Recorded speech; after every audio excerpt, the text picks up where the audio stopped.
Hi everyone, and welcome to the Self-Detective Club. As ever, please treat this tiny place, this small moment in time, as a little sanctuary.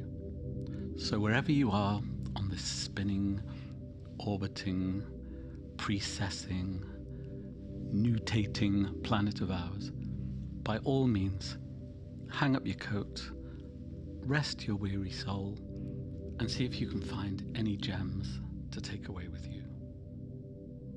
And if you do have any super eureka moments, maybe you'll consider sharing some of these spoils with our fellow listeners, or fellow selfologists, or maybe suiologists. Just a thought. Podcast at selfdetective.net. We'd love to hear your voice. So here we go with the thought of the day for the merry, merry month of May. And this time we are concentrating on our own weird and wonderful internal world. The 1st of May. Thinking, feeling, and actions. Feeling, thinking, and actions. Actions, feeling, and thinking. Day in, day out, without stopping for a break. Consider this. It could be worthwhile taking the time to understand more about these 3 aspects of ourselves. For example, how do these components interact with each other? Like, how do they rub up against the outside world? Where do our thoughts and emotions come from? What triggers an action? What are the mechanics of having an action? What might also be useful for our wellness is to determine if we're happy with the balance of these 3 parts of ourselves in our everyday life. And for this reason, we now like to invite you to undertake a quick exercise. Draw a circle. This circle represents you as a whole. Now divide the circle up into 3 pizza slices. A slice for how much you think, a feeling slice, and a slice of action. Now, these 3 portions could all be equal. If you spend more time in your head than your heart, or more time doing stuff than thinking stuff, then they will be unequal. There's no right or wrong. There's just slices, portions, percentages, whatever. Now, once you've carved up your circle and had a look at it, you may then wish to draw another circle, this time with the slices showing how you would like to be, rather than how you actually are. So, if, say, you'd like to have more feelings in your life than you currently have, the new circle would reflect this. And if this exercise motivates you to want to alter how much time is spent in your head, your heart, and in doing stuff, then all good and well. The 2nd of May. The trouble with thoughts, feelings, and actions. It can be hard to fathom just what's going on within our bodies, as well as trying to work out what's going on inside other people. One thing that makes matters of the head and heart especially hard is that we don't have much of a language to describe all that we're experiencing. Our thoughts can be dishonest, they can deceive us, they can be confusing, obscure, and hard to understand. They can lead to uncertainty and doubt, and we can forget them in an instant. They can be unreliable, losing their impact or changing over time. They can overwhelm us, burden us, worry and disturb us. They can make us fall prey to fears and make us anxious, depressed, stressed. They can contradict themselves or lead us away from our true self. They can be easily manipulated by power mongers. Our feelings and emotions can also be problematic. One of the big issues with them is that we can misread the signs. We can, say, interpret excitement as a cue for anxiety. Feelings can be intense and overwhelm us or cause us great hurt, pain and suffering. They can also misguide us. Emotions signal how we're feeling at any moment in time and assist us to make decisions.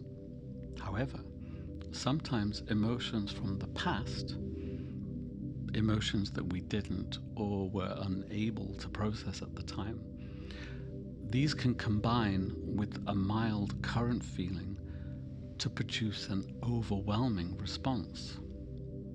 Sometimes this can result in us getting angry with the person we're with, even though they're not the cause of our anger. Sometimes a huge amount of fear can surge through us, even though we aren't particularly fearful at that moment in time. Many people mistrust their feelings, don't like their feelings, or seek to deny them. It's estimated that 1 in 10 people have a great deal of trouble recognizing what they are. This has its own recognized status, alexithymia. Our actions and behavior can also get us into a lot of trouble, as you cannot undo what you've done. You cannot go back in time and do what you didn't do. We can then end up consumed by guilt, shame, blame and regrets over our actions or non-actions, as well as be punished by others, which then makes it hard to move on in our lives. Do you have any thoughts or feelings on this subject? The 3rd of May, contact doors. How do you prefer to be contacted by other people? Through thinking? Through feeling? Through actions? Conversely, which of these methods would you least like to engage with another person by? Psychiatrist Paul Ware came up with an idea in 1983 that each of us tend to make our main contact with other people in one of 3 ways: thinking, feeling, or action. Whichever one we're most comfortable with is what he called the open door. The next door, which he called the target door, is the area that you would make advances into, providing you felt okay with the initial contact in the open door. And then finally, there is the trap door. This is the one area that we tend to avoid because we're likely to be uncomfortable with it and feel out of our depth. That said, the trap door is also the contact that in time would be most beneficial for us to explore, as it is the door to greater relational depth and greater companionship. So here's some examples of situations that may help to explain Ware's idea further. Susan met Barbara for the first time and felt at ease straight away because Barbara smiled at her and made her feel welcome. Susan would not have liked to be formally introduced to the other people in the room, as that act would have made her self-conscious and flustered. Johnny met Nigel and almost at once got involved in some discussion about why ants don't have hearts. Johnny likes people who think outside the box. What he doesn't like is people fussing and making sure he is feeling okay. Greg met Polly and she invited him to take a tour around the building. Greg relaxed because he doesn't like being still for very long, nor does he like having to think about questions people ask. He just likes doing things. Now, can you say which door, the open, target or trapdoor, which one matches what type of contact that suits you the most? Would it be a worthwhile exercise to go through all the significant people in your life and work out which door matches which contact? The 4th of May. Thoughts on thinking. What are you thinking when you think about thinking? What do you feel about thinking? What do your thoughts make you do or not do? What do you make of the following definitions? Thought, an idea or opinion produced by thinking or occurring suddenly in the mind. Thinking, the process of considering or reasoning about something. Mental states, a state or frame of mind, a mindset, or a mental process such as hoping, believing, or fearing.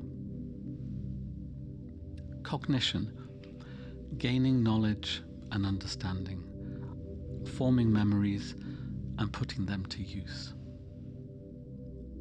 Other words that might be added to these definitions are perceptions, reasoning, problem solving, and decision making.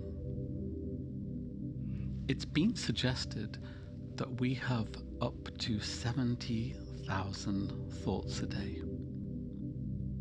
If you stop to work out the maths on this, that's around 50 thoughts a minute over a 24-hour period, whether we're awake or sleeping.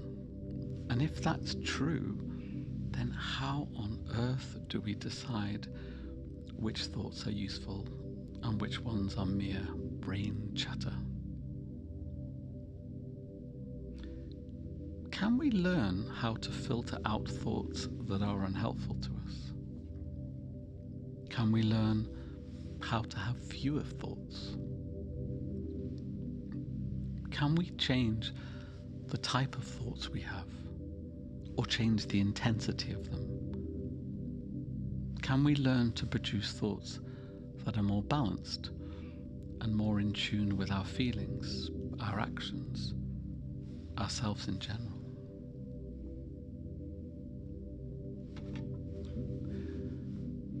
The 5th of May, different types of thinking. Here's an incomplete A to Z of different types of thinking. Might any of them stand out for you? A, thinking outside the box. New ways of thinking that break from your own normal established pathways. B, analytical thinking. Breaking down complex concepts into smaller, manageable bits of information in order to solve problems in a logical, methodical, step-by-step manner. C, critical thinking. This takes nothing at face value. Instead, it questions everything about the matter at hand. Its worth, its validity, and the fact that there may be an alternative. D, concrete thinking. The ability to apply factual information for practical use. E, theoretical thinking. This is the opposite of concrete thinking, dealing in concepts and abstracts and the endless possibilities found in general rather than specific ideas. F. Divergent thinking. This collects data from many different directions in order to find solutions and solve problems.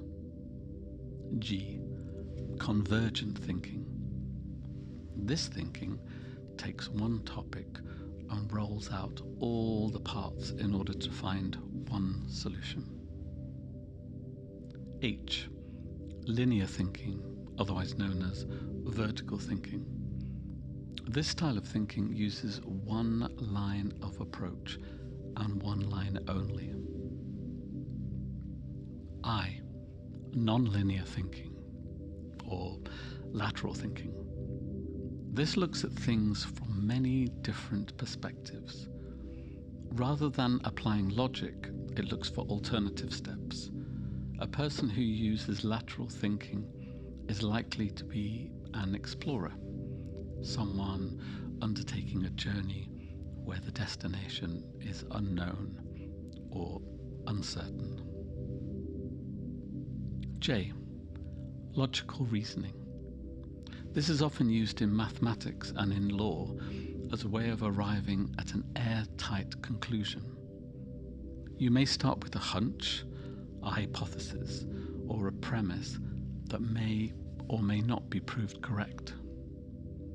This type of reasoning could use a rule or idea to determine an outcome, or could be used to test the validity of a rule or idea. K.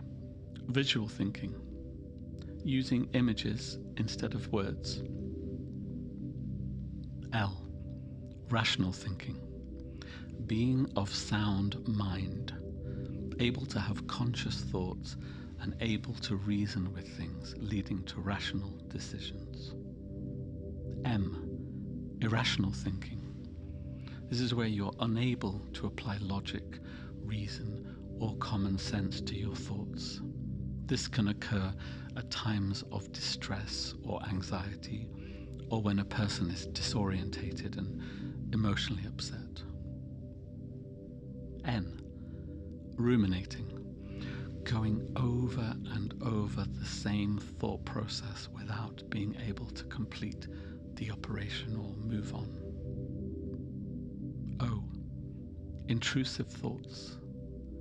These thoughts, or images, or urges, are both unwelcome and distressing. They are often of a shocking, inappropriate nature, conjured up at inappropriate times or situations. P. Distorted thinking. These are thoughts that are untrue, serving a short-term purpose. They can be used to put ourselves down or to protect ourselves from harsh realities. Q. Perceptive thinking. This is how we interpret the information we get from our senses. R. Conceptual thinking. The ability to understand something, for example, a situation, by identifying themes, patterns, connections, and correlations. S. Subjective thinking. These are thoughts that are specific to yourself and will come from your own beliefs and opinions, your own experiences, and your own emotional responses. T. Objective thinking. These thoughts are formed from information, facts, and measurements that come from outside our own personal scope. U. Process thinking. This thinking is based on thoughts in the here and now rather than in the past or the future. V. Recall thinking. Bringing something from the past into the mind. W. Positive thinking. Dwelling on positive rather than negative thoughts. This is based on an attitude or a concerted effort to classify thoughts in terms of their impact on a person's well-being. X, negative thinking. Lingering on the negative aspects of ourselves and our lives to the detriment of our well-being. Y, challenging thinking. Having thoughts that challenge or question the validity of other thoughts. And finally, Z, thinking about thinking, otherwise known as metacognition. This type of thinking demonstrates a high level of awareness in that it brings into focus insights, reflections, and self-regulation. The 6th of May, mental states. Here's another incomplete list, this time based on mindsets. This includes brain activity that may last for a second, a minute, an hour, a day, a week, a month, or year upon year. Knowledge, a state of having information at the forefront of our brain. Attitude, this includes beliefs and opinions.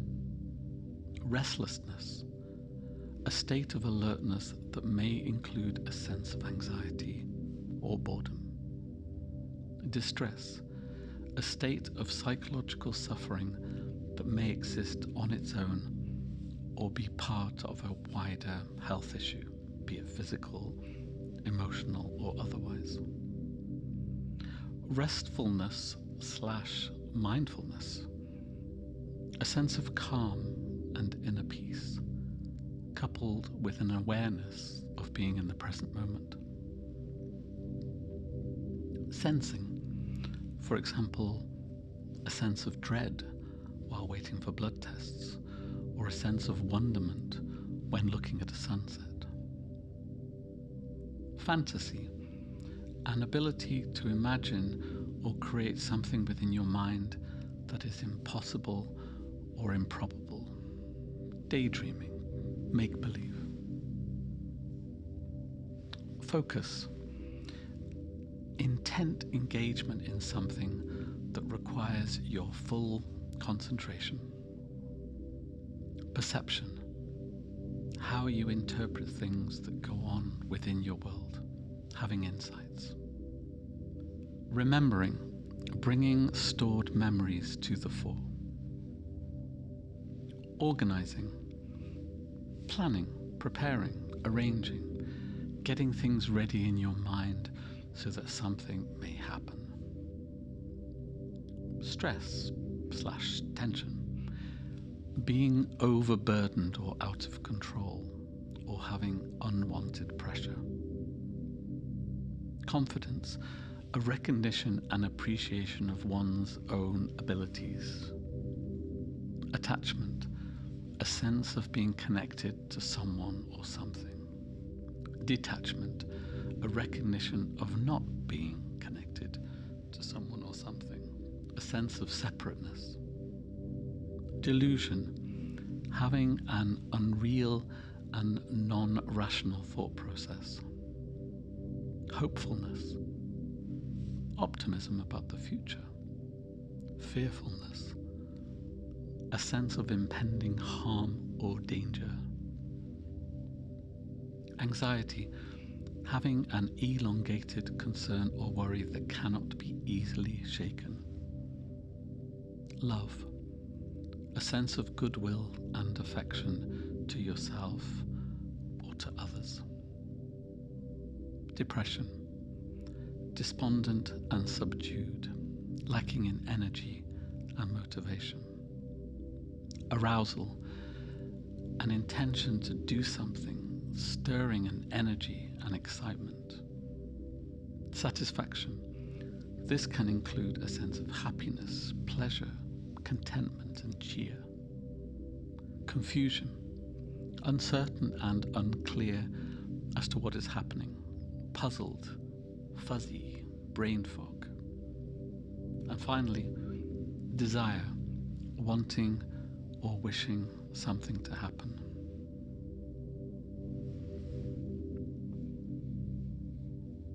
The 7th of May, flatlining attitudinals. Some people make life very hard for themselves by restricting the quality of their everyday experiences due to a negative or flat outlook. Might you be one of these people? Do you have a bad attitude? Does your approach to life get in the way of your life, like in the way of your well-being? Are you stuck in a rut of unhelpful thoughts and thinking? Is your mind set switched to a glass half-empty mode? There again, unless it's really obvious, how would you know that your attitudinals were a bit wonky? Like, how many people in the world are merely flatlining their way through life with barely a pulse, with barely a hint of excitement, as opposed to the people who have come to know the full highs, the full lows of existence through their own ups and downs, tumults and exaltations, loves and losses? A solution to this potential problem could be to people watch, to see other people's attitudinals in action, to see how they interpret, how they perceive, how they judge, to see if they have permissions as opposed to injunctions, to see if they are liberated, not hindered by their own values, beliefs and standards. If you were drawn to a real person or a fictional character, what is it about their outlook that piques your interest? Can you spend more time with them? Can you use them as a role model? Can you use these people to help you experiment with your own attitudes? The 8th of May, Systems 1 and Systems 2. In his book, Thinking Fast and Slow, Daniel Kahneman looks at ways in which we process information. He created a way of clarifying the work of our mind by splitting it into the 2 systems. System 1 does the easy, fast, some might say lazy thinking. And this is instinctive, it's emotional, and strewn with mistakes. It engages for tasks you can do with your eyes closed, things you can do automatically or subconsciously. For example, a basic math sum, 9 minus 2. System 1 is likely to deal with things that are known to us, turning difficult questions into easier questions that are then easier to answer. System 1 processing can make you jump to hasty conclusions and be quick to form judgments and opinions. Meanwhile, System 2 requires a lot more focus, more concentration and calculation. It's deliberate, methodical and logical. This thinking requires us to operate on a more conscious level. Its processing takes longer as it works with unknown entities, new ideas and new ways of being, as well as bigger quantities and qualities of information. For example, 22 times 17.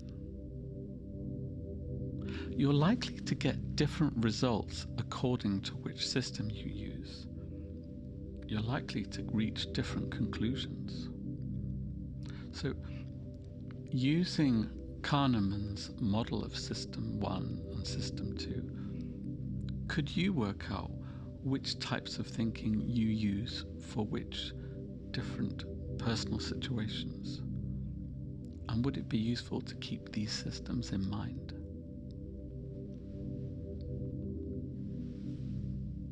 The 9th of May, knowledge. For what purpose? In the Tao of Pooh, Benjamin Hoff makes the observation that each of the characters in the Winnie the Pooh series use knowledge for very different purposes. For instance, rabbit uses knowledge in order to be clever. Owl uses knowledge in order to appear clever. Eeyore uses knowledge in order to be miserable. Piglet uses knowledge in order to be scared. Tigger uses knowledge in order to have fun. But what about Pooh? Well, Pooh is different. Pooh doesn't use knowledge for anything. Pooh just is. Pooh is Pooh. What do you mostly use knowledge for? What could you use knowledge for instead? How much of the knowledge you possess is actually useful to you? What knowledge would you like to get rid of?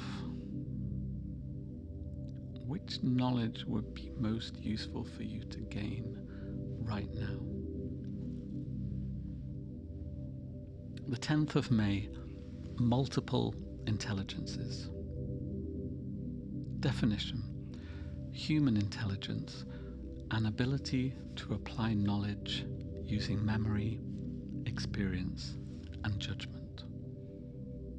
In 1983, psychologist Howard Gardner put forward an idea that challenged the concept of intelligence as we previously understood it.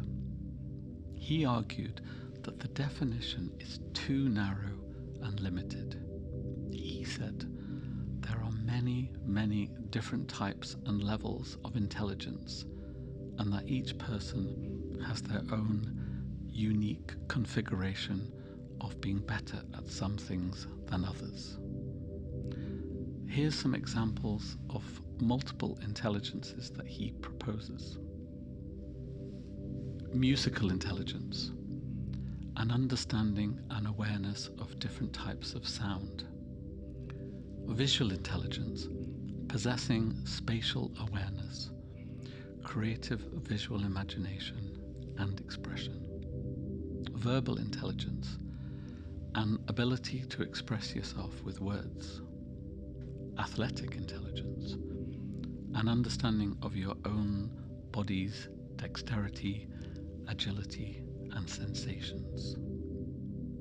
Logical intelligence, the ability to reason and make deductions, to spot patterns and solve problems. Naturalist intelligence, an affinity or understanding of nature. Intrapersonal intelligence, an understanding of the self, yourself. Interpersonal intelligence, the knowledge of relationships.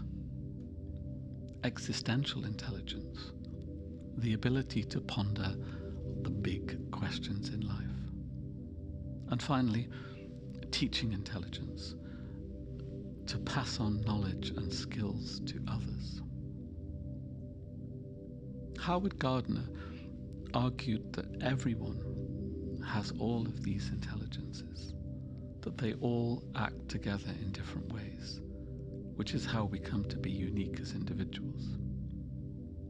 In theory, this is what allows us to contribute to society using our own strengths.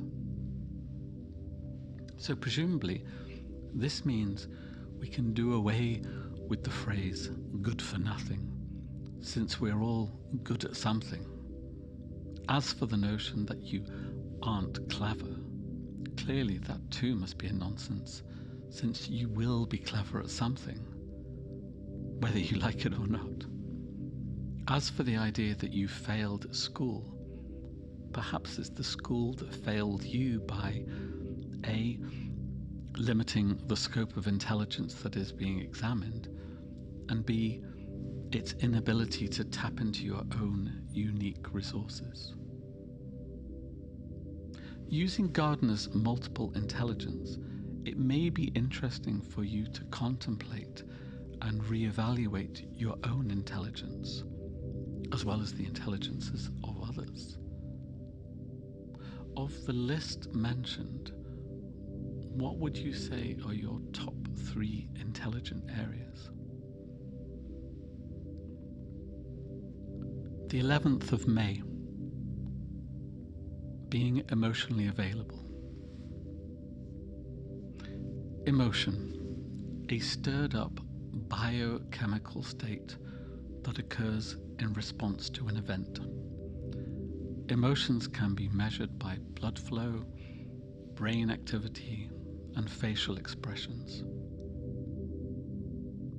Emotions can be so mild we hardly notice them, or they can be so intense that we become entirely fixated on them. Emotions can either be allowed to run their course, or they can be suppressed. But suppressing emotions can cause multiple health problems further down the line. Feeling, a reaction to an emotional experience. How we respond to what's happening in our bodies depends on how emotionally aware or intelligent we are and how we interpret our emotional messages. Our feelings can vary according to whether or not we consider an emotion to be okay or not okay, to be pleasant or unpleasant. And yet, if we remain neutral about an emotion, we are likely to have a different feeling than if we were to make a judgment about it. As well as emotions triggering feelings, feelings can, in turn, generate emotions. Sometimes, if we are worried about the type of bodily arousals we're having, we can become over-anxious and overwhelmed, stressed and exhausted by the ongoing sensations that are swirling around our body, feeding off each other. Once a feeling has been felt and acknowledged, it can leave the body without any complications. That is why understanding and accepting our feelings and emotions can be so important to our general well-being. Here's some more definitions. Facial expressions. Positions and movements of muscles beneath the skin that help to reveal what a person is feeling. Bodily sensations. Feelings or sensory experiences that affect parts of the body, such as heat, prickles, pain, or butterflies in the stomach. Mood. Whatever combined emotional and mental state we have at any given time, be it for minutes, hours, or days. Moods are not caused by any one event or episode, but rather a result of any number of factors, such as our environment, people, our physiology, health and diet, as well as our genetics and temperament. Do these definitions make sense to you? Or would it be worth making a note of your own interpretations of these terms? May the 12th. Different types of feelings. I'm going to read out a list of feelings. As an exercise, I wonder if it may be useful whenever you have the time, whenever you have the willing, to pause, consider some of these words, and just see where it takes you. No expectations. Amused, interested, satisfied, elated, vengeful, pity, proud, helpless, joyful, tenderness, cheerful, bored, defeated, rage, sympathy, powerless, outraged, content, exhilarated, dislike, adoration, rejected, hostile, numb, bitter, uncomfortable, suspicious, isolated, scornful, revulsion, fondness, anticipating, infatuated, envious, insecure, lust, humiliated, compassionate, exasperated, awkward, indifferent, relieved, comfortable, brave, melancholy, frustrated, relaxed. May the 13th. Emotions without recognized names. In The Book of Human Emotions by Tiffany Watt Smith, she explores how different cultures have a different emotional language. Some emotions may be encouraged more or less than others, while some may not be recognized or named in certain countries where there are in others. What if we had no words to describe love or boredom? Would we then experience love and boredom in a different way? And what if love was considered to be a negative emotion in one country, listed somewhere between stress and anxiety? What was happening before road rage came along? Is the experience of manic depression different now that it's known as bipolar? Whatever happened to collywobbles? Do we still get them, even though we don't use the word anymore? In Thailand, there is a word, kreng jai. This describes a feeling of not wanting to impose on others or to put another person in any trouble. Kau ko ke pu is a Finnish word for craving a distant land. Do you have an emotional experience that you do not have a name for? If so, can you describe it? May the 14th, racket feelings versus authentic feelings. Okay, so in a nutshell, we grow up in families or in environments where certain emotions and behaviors are forbidden or frowned upon. For example, if you are seen moping around as a teenager, you may be told, pull yourself together, snap out of it.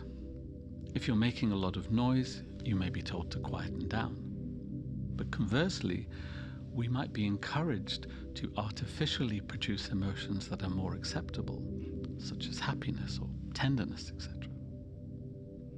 Some emotions in certain cultures are okay for one gender, but not okay for another. Women will not be able to show their anger, say, while men will not be allowed to cry. This might also apply along the lines of ethnicity, religion, or sexuality. Moreover, some emotions that are deemed acceptable might end up being our default setting, even though they don't match how we're experiencing the world at that moment in time. To have these emotions would be like driving on autopilot, or being driven by someone else, or like going through the motions when you haven't even switched on the ignition. The problem with growing up in these situations is that we end up with corrupted emotions.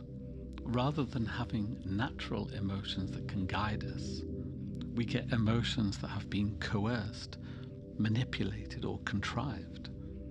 Emotions that are substitutes for other emotions, emotions that are hidden from our consciousness.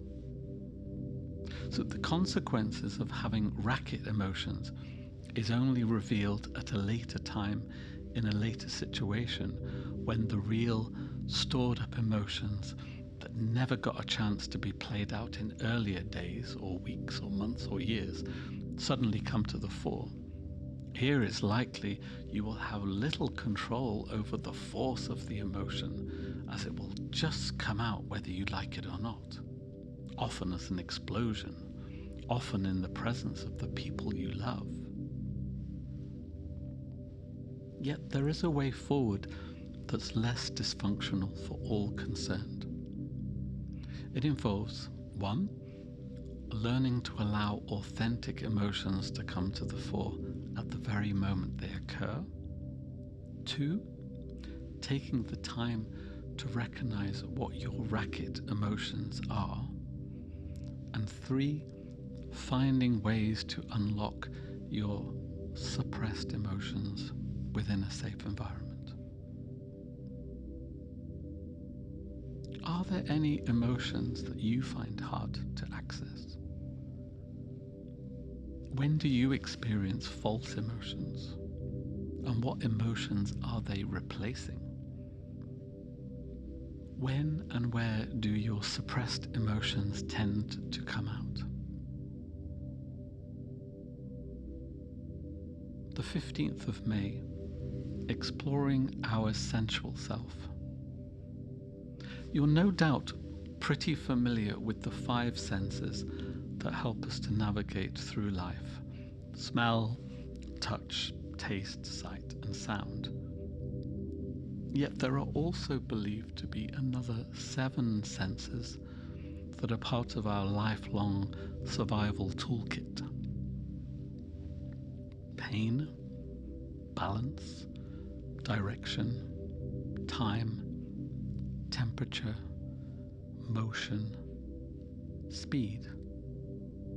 And then there's intuition. And maybe we have many more senses that we don't as yet have the words to describe, alongside all sorts of receptors within our bodies that respond to all sorts of stimulations. Which senses you will use most will depend on a number of things, such as where you are living, who you are as a biological, physiological, and social person, what experiences you've had in life, and what your role is at any given time. Would it be meaningful to explore your senses to work out how you might utilize them more, to get more out of life? The 16th of May, hormones. The endocrine system is a framework of organs and glands that use chemicals known as hormones to move messages around the body. This helps to keep us balanced and under control. Hormones keep us healthy, and in turn, we can keep them healthy too. For example, exposure to light, exercise, massage, and meditation is good for our serotonin levels. What we get back is regulation of our mood, our bowels, and our bone density, amongst other things. What we get if we don't feed our serotonin is aggression, impulsivity, some memory issues, and insomnia. Another example is estrogen. Low levels can cause depression, irregular or absent periods, headaches, fatigue, and difficulty concentrating, whereas high levels can cause anxiety and memory problems, mood swings. So eating foods such as soybeans, tofu, miso, linseeds and sesame seeds can increase production. To lower estrogen, we can reduce caffeine and try to reduce some stresses in our lives. Would it be fair to say that there could be a lot of unhappy bunnies out there in the world who could be a bit more content if only they were a bit more hormonally harmonious? Moreover, knowing how important hormones are to our wellness, how many of us check our levels? And moreover, many of us live in societies where we are being constantly bombarded with marketing ploys to get us to consume. For sugar and fat cravings, see cortisol. For oxytocin, often referred to as the love hormone, note when advertisers bring out the puppies and the babies. And finally, we come to possibly the most easily manipulated hormone in our body, dopamine. Dopamine functions around motivation, movement, attention, behavior, cognition. We can naturally boost dopamine through exercise, good sleep, meditation. Dopamine is often seen as part of some sort of reward system in the brain. And here lies the problem. We can get dopamine bliss by ticking off our things to do list, or playing meaningful songs, being active. But all too often we are persuaded by vested interests, unconnected to our own well-being, to engage in repetitious behaviors, knowing that this is highly likely to lead to compulsive actions. To be blunt, we're talking about addictions.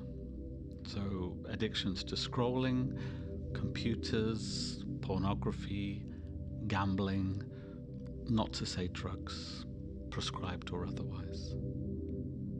Knowing that the initial dopamine hit from any new experience will soon wane, unless we can get more of it, can we take the time to step outside of our day-to-day lives and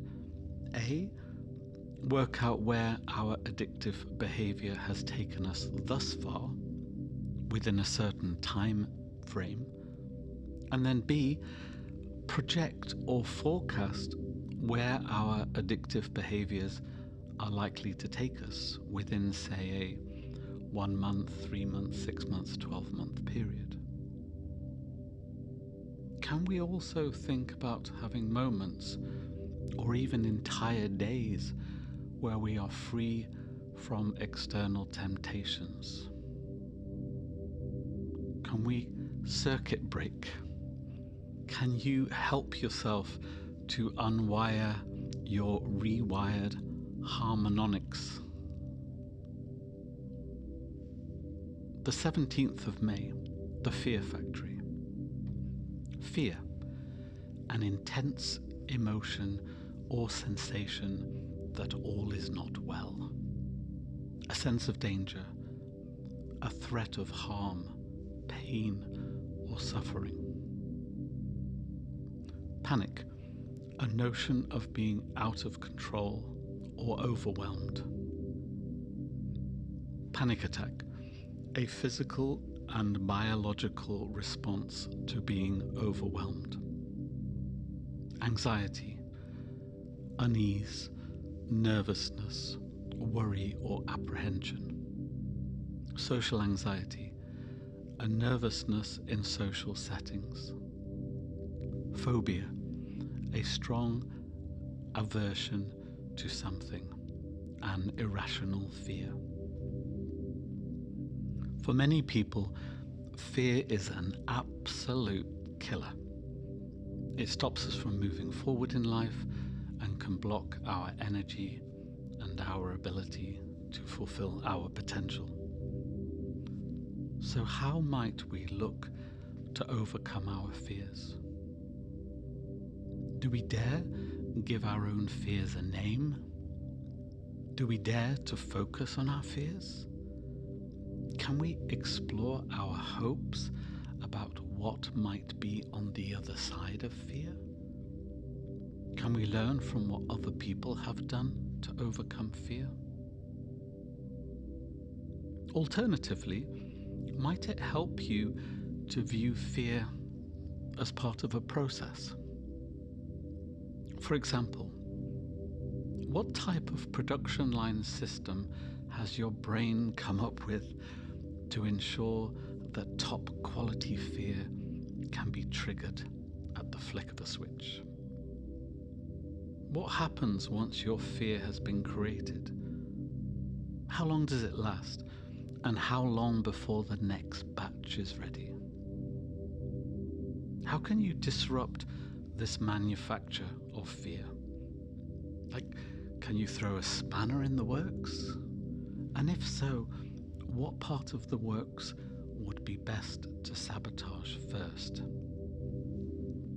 Quote, "I've been absolutely terrified every moment of my life, and I've never let it keep me from doing a single thing I wanted to do." End quote. Georgia O'Keeffe. The 18th of May. Shame. A distressing emotion caused by a regrettable or unfortunate action or event or situation. Shame. Being made to feel a deep humiliation. Shame. Making someone feel ashamed. Shame. Falling short of an ideal or value or belief. Here's some words and terms associated with shame: humiliation, blame, embarrassment, ashamed, failure, disappointment, sin, remorse, regret, disgust, contempt, inadequacy, discomfort, awkwardness. This debilitating condition can affect anyone at any stage in life. Yet people who have been traumatized or abused are particularly prone to feeling an overwhelming sense of shame. And as we are not born with shame, it might be safe to say that these afflictions have their origin in our interactions with other people in the outside world. But the negative messages we get from these people and from our society as a whole can either blow away or chip away at our confidence, our self-esteem, until we start to absorb, integrate and embody the messages as though they were our own. Some people see shame like a parasite or a virus that has managed to infect them.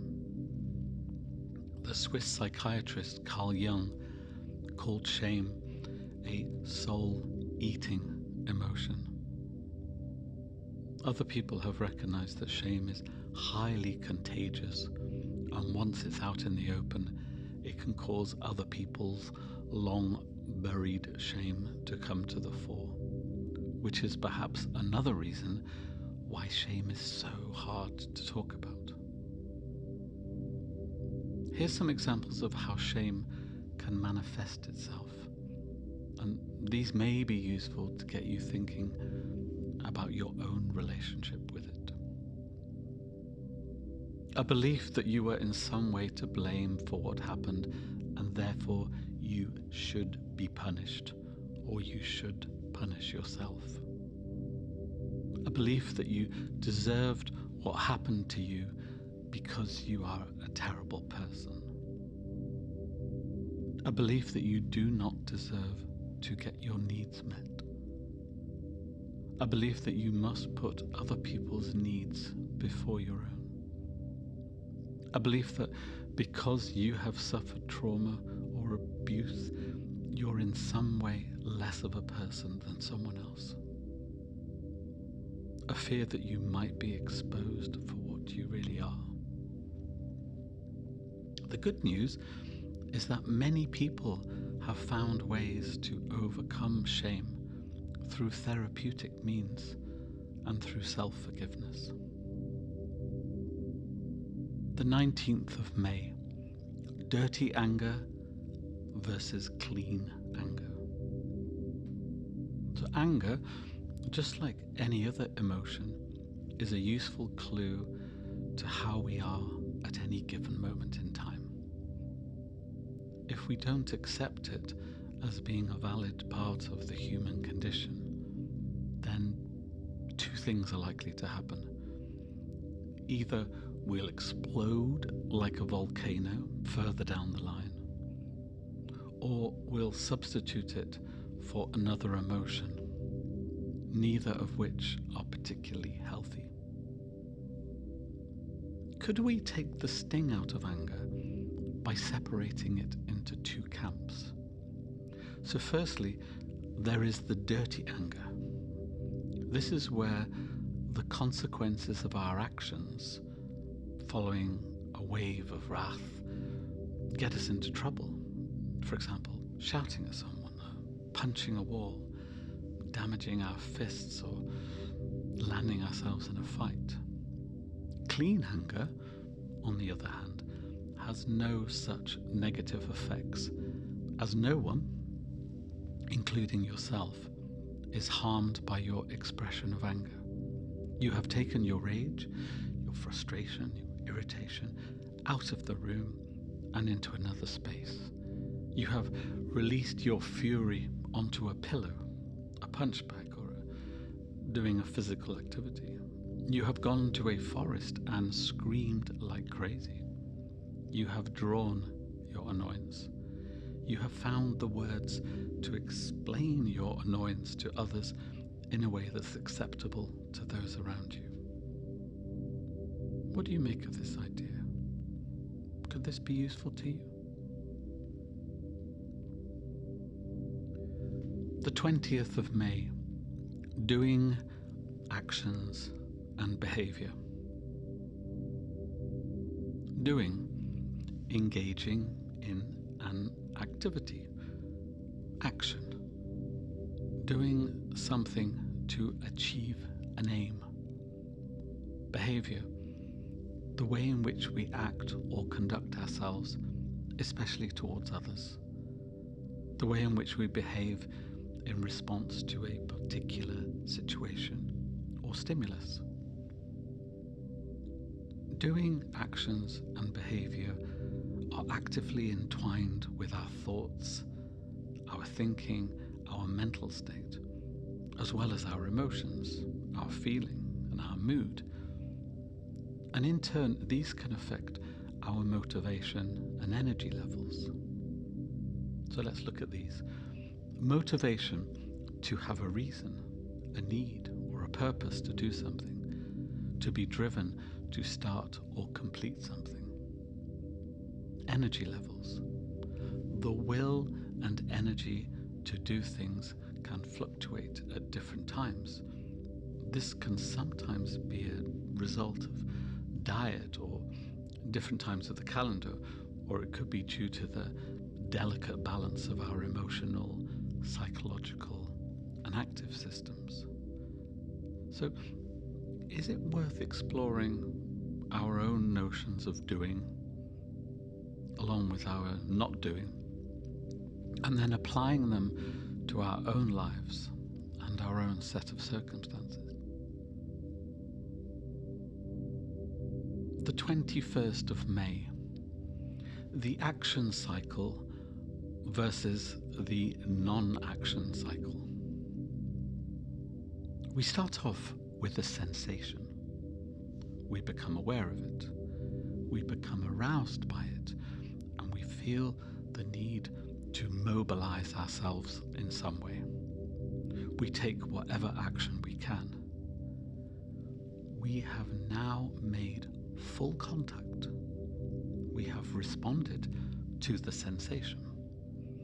We now experience the satisfaction of having completed the cycle. All that remains is for us to withdraw from this particular cycle so that we're ready for the next sensation to come along. Now, this is a model of a healthy action cycle, one where we are responding to our needs and getting what we need. But alas, we are not always in tune with ourselves, and sometimes there can be a disturbance to the cycle. An unhealthy action cycle is where we might end up blocking or interrupting our needs for any number of reasons. For example, we shut off our sensation as a defense. Rather than becoming aware of the sensation, we deflect it away from ourselves. We do not mobilize ourselves. Instead, we go into an automated response, one that we should do because it is the right thing to do, rather than the thing we actually want to do. And rather than take action, we worry about what other people might think of us acting in this way. We sabotage our action out of fear that we'll get it wrong, or that we'll fail, or we go with someone else's needs instead of our own needs. We pretend that this merging of needs is okay, as it stops us making full contact and completing the cycle. Satisfaction at completing a cycle can be blocked by feelings of guilt and shame. And finally, what if we're unable to withdraw from the cycle when we want to? Either because we don't know how, or someone else won't let us. Examples of healthy and unhealthy action cycles could be as straightforward as getting out of bed, or not getting out of bed, going to the toilet, or holding on and not going to the toilet. Or it could be more advanced situations, such as whether to ask someone out on a date, which action to take if your friends want to do things differently to you, or what to do if someone starts to intimidate you. So, how might you assess your own action cycles? The 22nd of May, bad faith. Picture the scene. Picture a waiter. They appear to engage well with you. They have a big smile on their face. They ask you questions and are attentive to your answers and your general needs.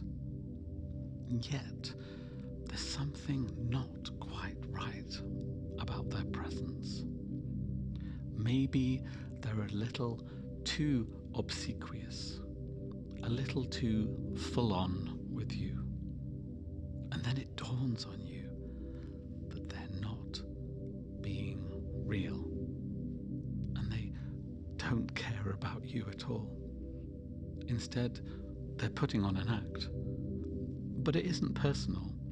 They just hate their job, and faking it is the only way they can get through the day.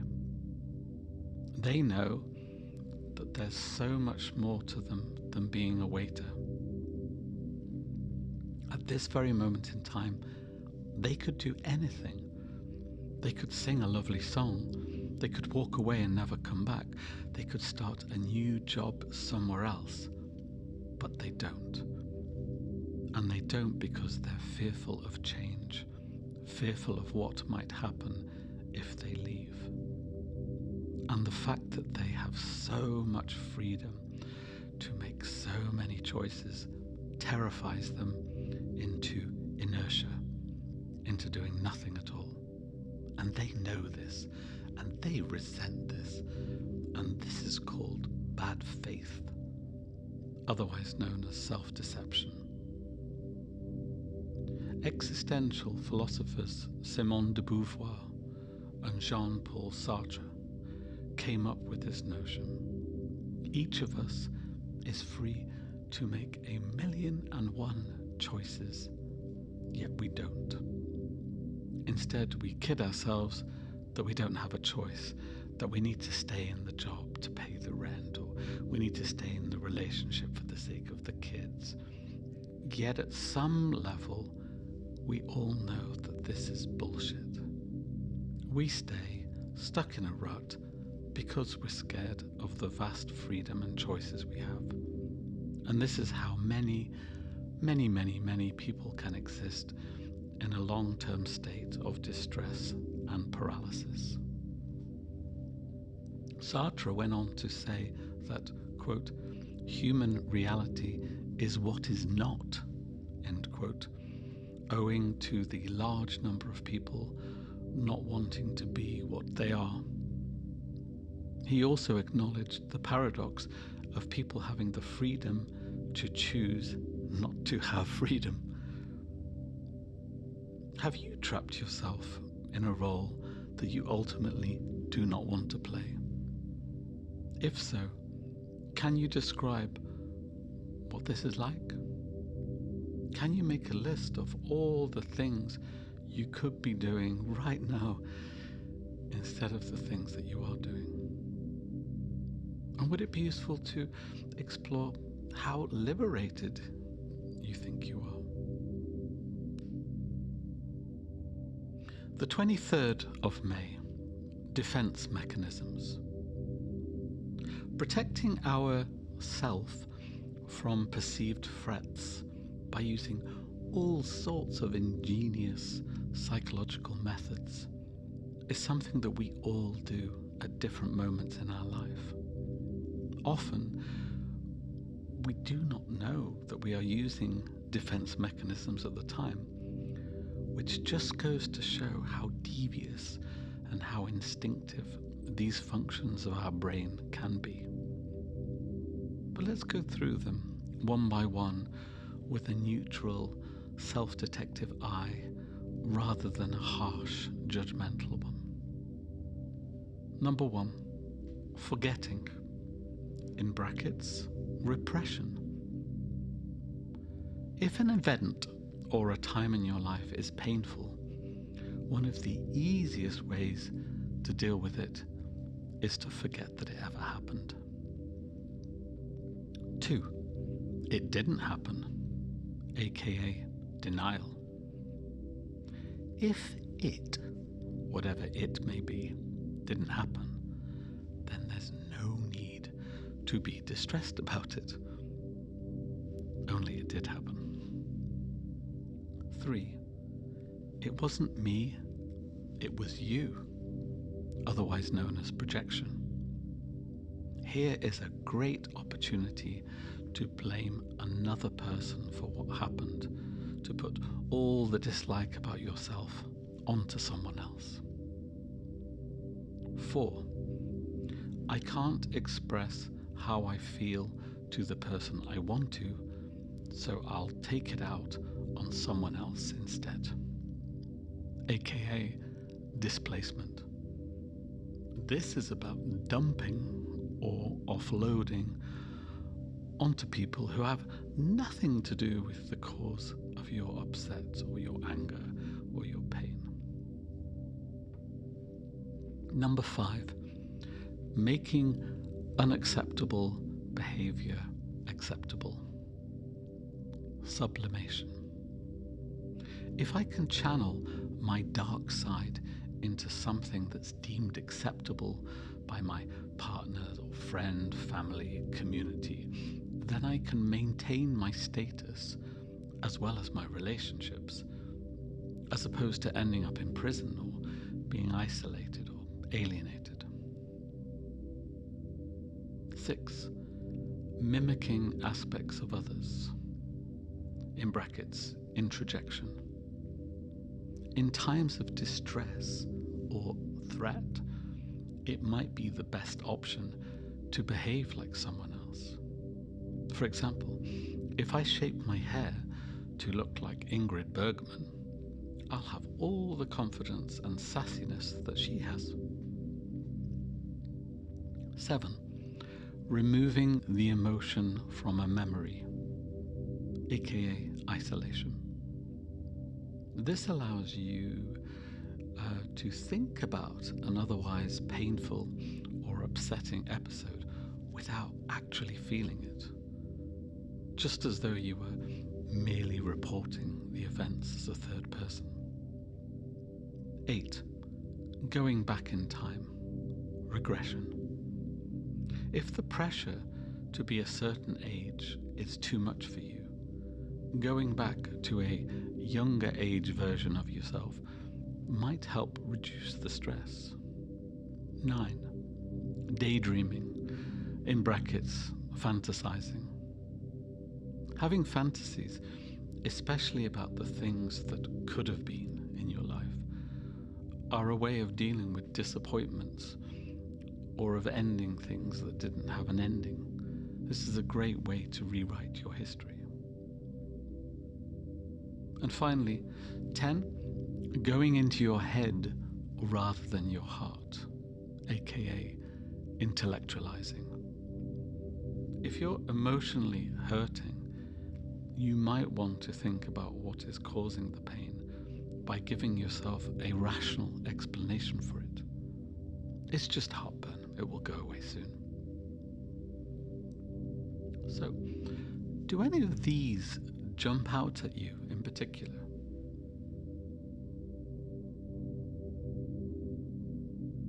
The 24th of May, a brief journey through the brain. We all have incredible brains. They continue to function 24 hours a day, 7 days a week, whether we're awake or asleep, conscious or unconscious. The brain can be explored in a variety of different ways, using many different terms, such as hemispheres, lobes, layers, and matter. But here, we will be dividing it into 3 sections. The lower brain, sometimes known as the reptile brain, is the one that we are born with, and it regulates our breathing, our sleeping, our waking. It regulates us automatically without us having to be conscious of it. Everything about it concerns self-preservation and survival. The middle brain, otherwise known as the mammal brain, the limbic system, develops in our early years and continues to evolve throughout our life depending on the experiences we have. This area deals with emotion, memory, and hormones, amongst other things. The upper brain, the rational brain, the human brain, the neocortex, is designed for advanced functioning such as speech, reasoning, problem solving, self-control, and interpreting.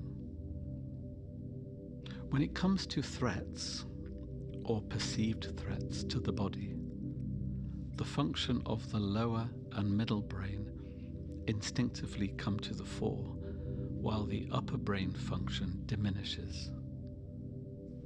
This might be an important piece of knowledge for our general well-being. Neither ourselves or anyone around us will always have access to the part of the brain that is rational. Furthermore, as the brain takes around 25 years to fully develop, anyone under that age will have a different way of experiencing the world, different strengths, different abilities, based on what parts of the brain have already been constructed and which parts are under construction, and indeed which parts are only in the planning stage. Add to this the notion that everyone has had different life experiences, which will also shape the way their brain functions. And hopefully, we might give up on any expectations that there is such a thing as normal or normality. The 25th of May, psychological trauma. Here's a definition. A damage or disruption to the mind due to an event or series of events, ranging from something upsetting, such as having an injury, to being in a car crash, all the way to the extremes of being raped or tortured. Psychologist John Bowlby defines trauma as, quote, knowing what you are not supposed to know and feeling what you are not supposed to feel, end quote. One component in the trauma's impact is whether or not an act was perpetrated by a known person, or more specifically, whether it featured a betrayal of trust. Post-traumatic stress disorder is a term given to people who suffer high levels of anxiety due to the reliving of a trauma, which can significantly affect a person's day-to-day life. Around 30% of trauma victims will develop symptoms of PTSD. Complex trauma applies to people who have symptoms additional to those of PTSD, such as depersonalization or dissociation. Vicarious trauma refers to exposure to someone else's account of trauma or witnessing the pain and suffering of a traumatized individual. Vicarious trauma can affect a person's personality and can affect their outlook on life. Do any of these descriptions apply to you or to people in your life? Understanding more about the physiological and psychological effects of trauma can help yourself and your relationships, since it is, alas, all too common. The 26th of May, the alarm system. It's worth remembering that the body's reaction to trauma, or potential trauma, are completely unconscious. They're not something you get to control. They're automatic, instantaneous. Whether a threat is real or perceived, the body is doing everything it can to protect itself from harm. This is our defense system. This is how, as a species, we have kept ourselves alive for thousands and thousands of years. Our alarm system is largely unchanged from its primitive origins. It's a biological mechanism that starts in the thalamus in our lower brain with sensory information that's constantly being passed at lightning speed to the limbic system where the amygdala is based.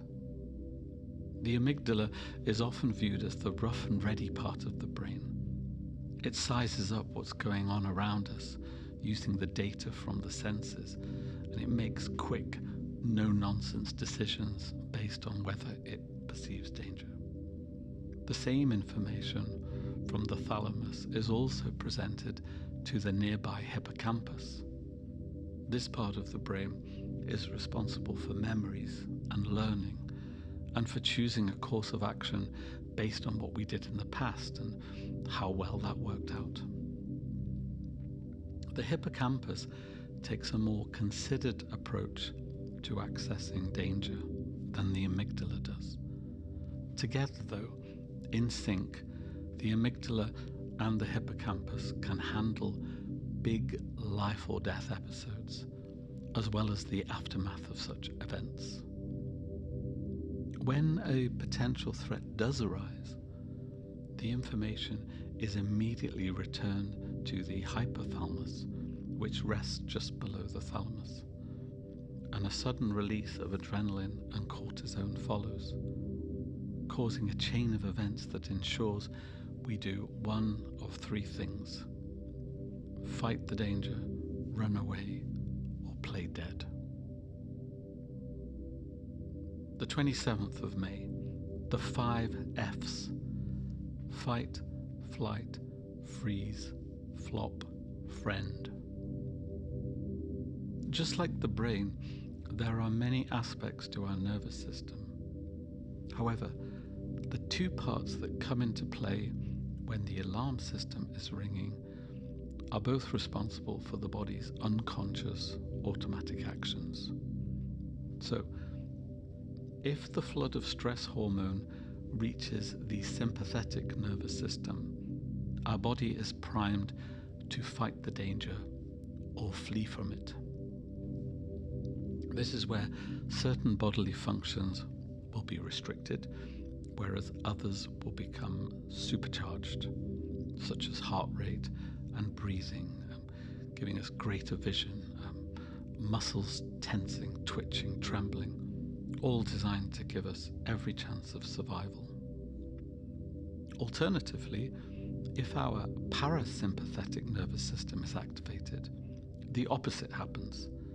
The message here is to reduce our heart and our metabolical rate so that we can freeze.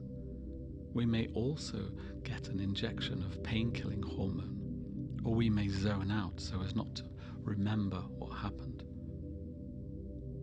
If the freeze mechanism isn't working as is hoped, and the level of threat and danger increases, the nervous system will switch off most of the functions of the body and change the status of the muscles from tense to floppy, so as to become yielding.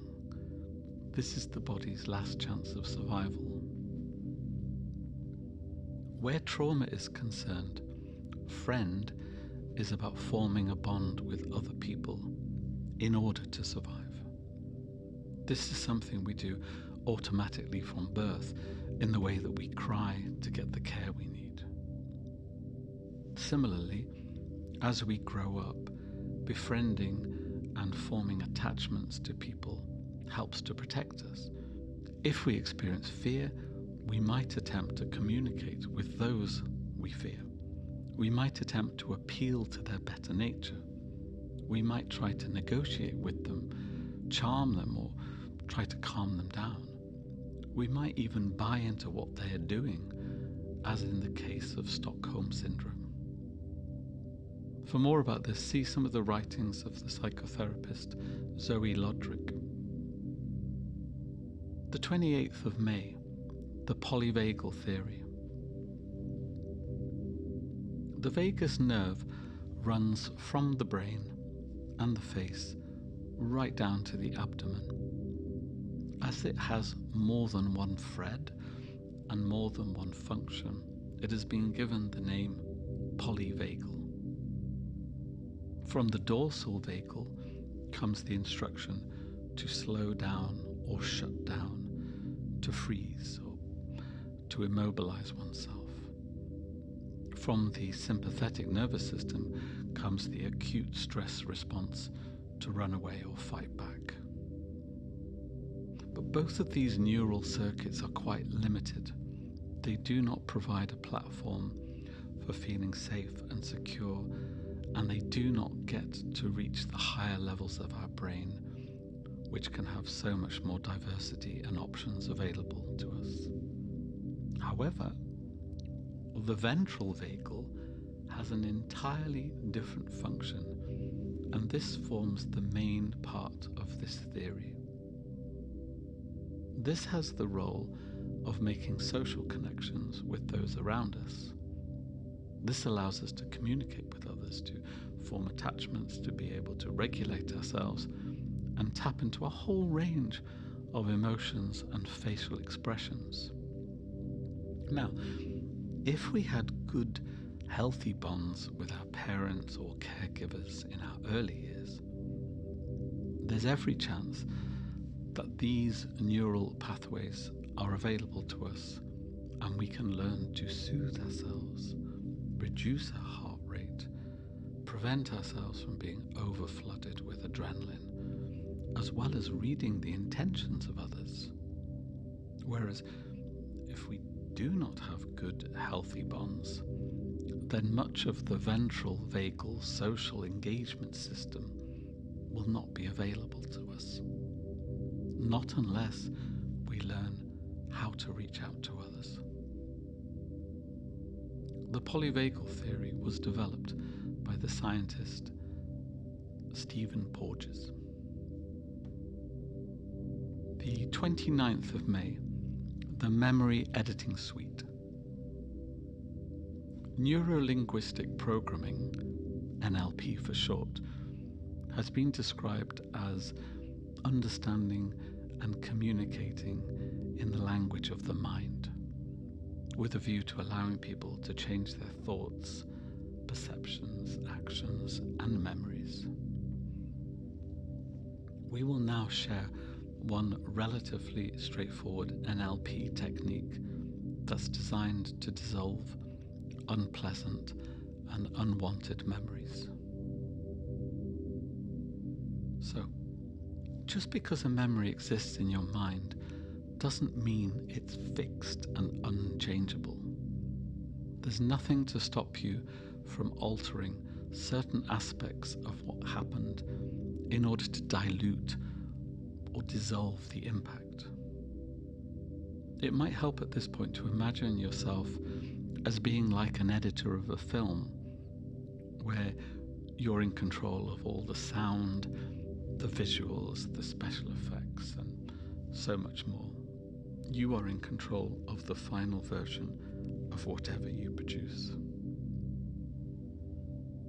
The initial task in this exercise is to break down and deconstruct the nature of the memory in order to find out what parts of it are most upsetting. Is it the visual nature of the event? Is it the sounds that were happening at the time? Is it a taste in your mouth or a certain smell in your nose? Is distance a factor, like how close you were to another person? Was it speed? Was it temperature? Are there certain colours within the memory that haunt you? When you have managed to identify the most harrowing aspects of your memory, you can either leave it at that for the time being, or you can explain to yourself or someone else what it was about that part of the memory that upset you the most. Any more details that you can provide can then be explored further.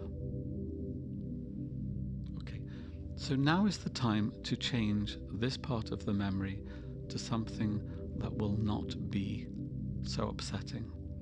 And this is where you get to decide how to alter or modify it. For example, if you witnessed an accident and you could not get the image of a red coat out of your head, you could make the scene of the accident sepia or monochrome, or make the colours paler or more washed out. If it was the sound of a car crashing, you could replace this noise with some music or a different sound that would be in no way distressing, such as a heavy shower of rain. Or you could make the sounds go quiet or maybe even mute. If you were too close to the event, you could zoom back so that the event now takes place from a distance. This approach can help to keep your memories from returning and upsetting you. But if it does return, you could always repeat the exercise and maybe revisit different features of the memory that you wish to change further.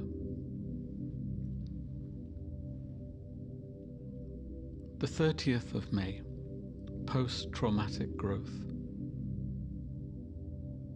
There's an idea that's been floating around since the 1990s, which says that while we would not have chosen to be traumatized, if we're able to recover from its effects, that we are likely to be stronger for having had the experience. Some people who have managed to come out the other side of their distress are found to have some of the following attributes: a greater appreciation of life, more self-awareness and understanding of themselves, more focus and determination, more humanity, more adaptability, less fear, a greater resilience, greater vividness, greater openness and honesty, an enhancement of attunement to their senses, enhanced attunement to interactions with others, and generally a higher quality of life. Some people become what is known as wounded healers. They have suffered or are still suffering and wish to help other people as part of a higher calling, as part of a reappraisal of what's important in their life. Many counsellors and people in the caring profession have had instances of trauma and abuse and are able to demonstrate compassion, sympathy and empathy, which in turn gives their lives more purpose, greater enrichment, reward. Do you have any thoughts on this notion? And finally, the 31st of May, mapping out our internal world. Do you have a visual concept of how your cognitive world meets your emotional world, meets your bodily world, meets your action-based world, meets the world at large? How might these elements come together in a way that would help you make sense of them? Or put another way, could you illustrate aspects of your internal world and demonstrate how they interact with each other as a unique to you mapping exercise? The benefits of doing such an activity might not be evident until you've completed the task. However, having created your own landscape, it may well be that any blockages, disruptions, or dysfunctions that have arisen as you journey through life could be examined, explored, and solved through the self-knowledge you've gained from this exercise. Okay. And pause. And breathe. And thank you for listening. I hope you got something from our time together. Until next time, here's wishing you well.